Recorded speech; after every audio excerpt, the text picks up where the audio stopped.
Good afternoon, dear ladies and gentlemen. My name is Kamila Mukhamedkhanova, and on the behalf of the Center for Economic Research, I am pleased to share our findings on the transformation of social protection in the transforming economy and society of Uzbekistan. We have selected this topic for the conference on poverty and politics in middle-income countries for two reasons.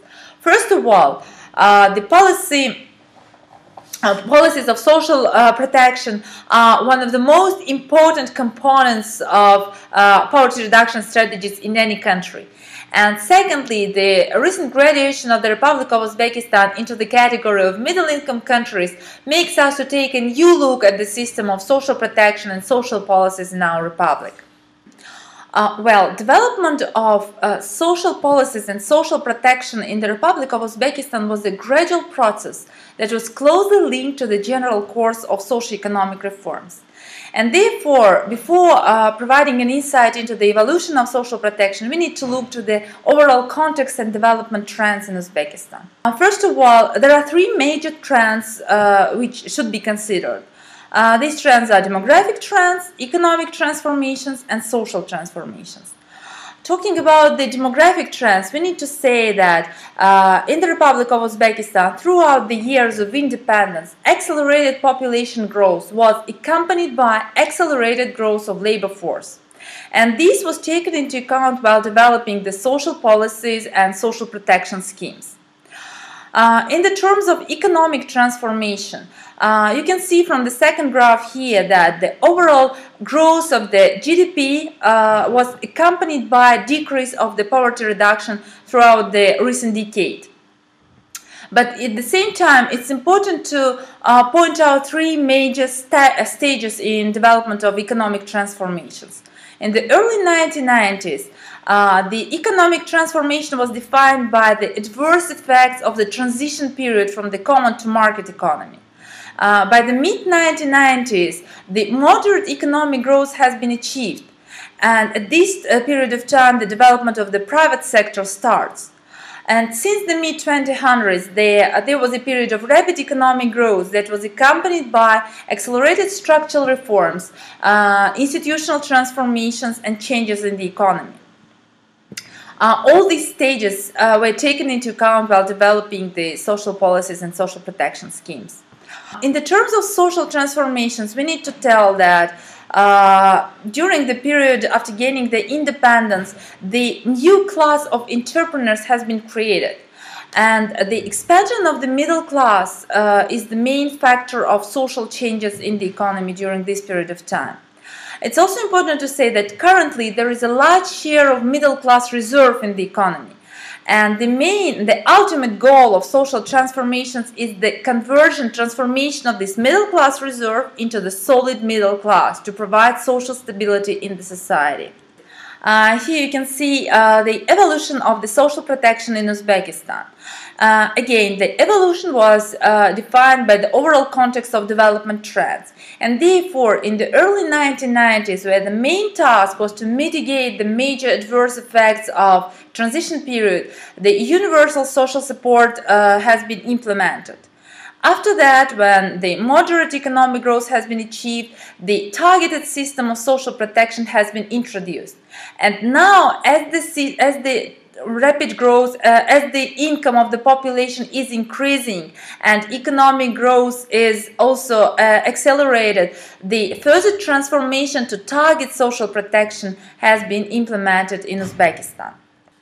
Currently, we have a two-layer social policy and social protection system.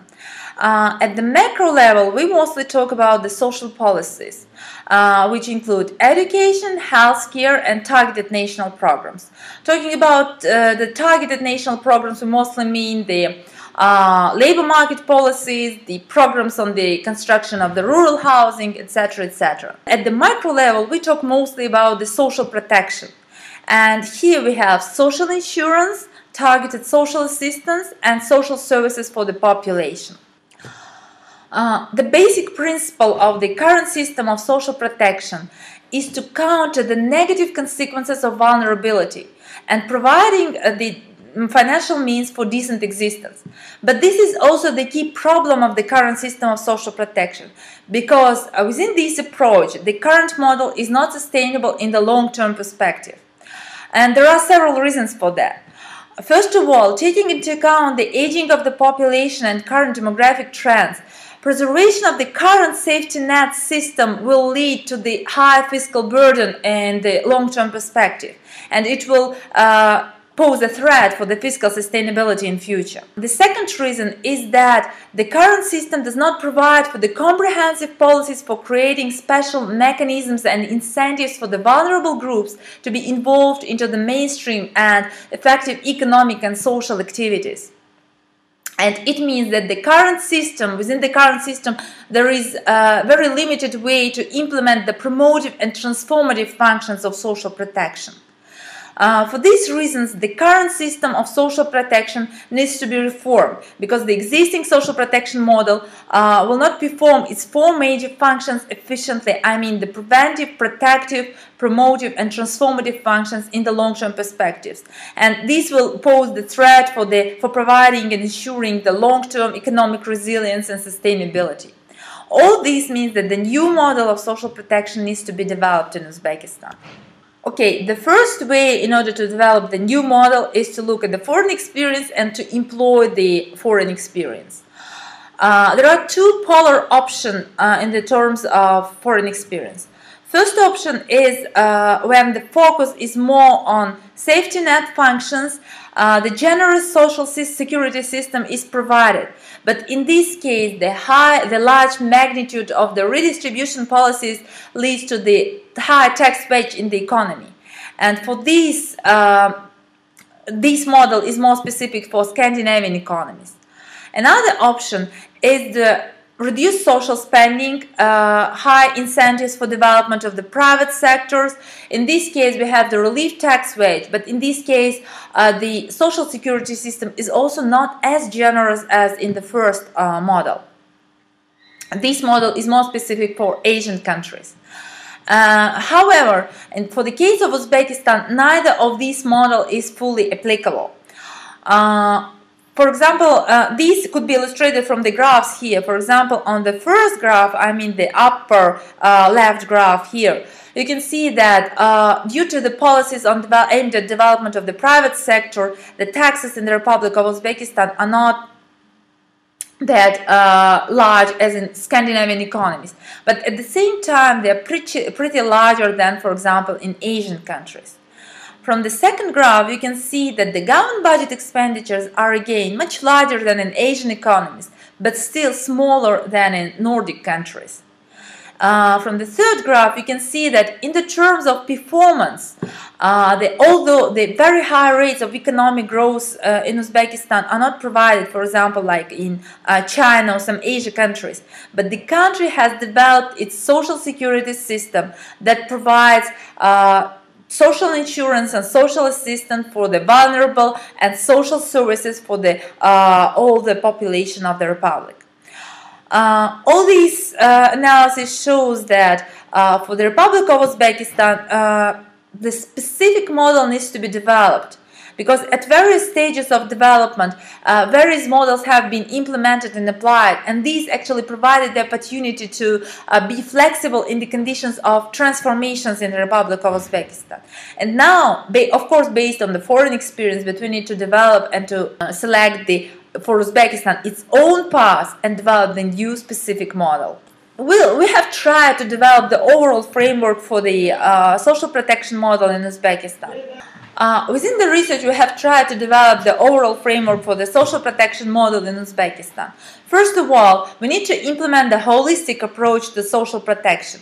And for this, we need to consider not only protective and preventive functions of social protection, which are conventional, but also promotive and transformative functions of social protection.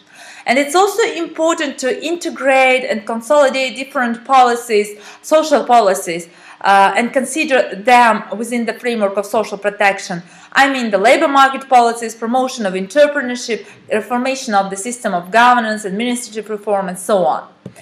Another important issue is that As social transformation and structural transformation are very important for the transformative economy of the Republic of Uzbekistan, it's important to consider social protection within the framework of these structural and social changes. And for this, we need to develop the new model of social protection that will provide incentives for and be in line with the structural and social transformations in the economy. In fact, the structural transformation is a process where there are losers and there are winners. And social protection needs to provide the population with the opportunities to adapt to these changes and to even to provide incentives to implement these changes for the population. It's also important to create social lifts and incentives that will create the incentives for social mobility.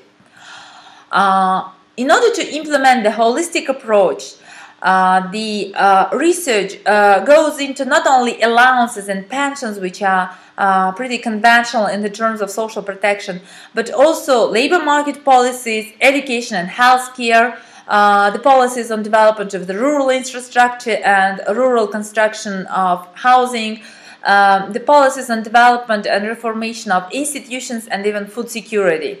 On this slide, we have provided some research questions to provide an insight into the impact assessment of social protection policies. On this slide, we have provided our research questions for each policies and measures.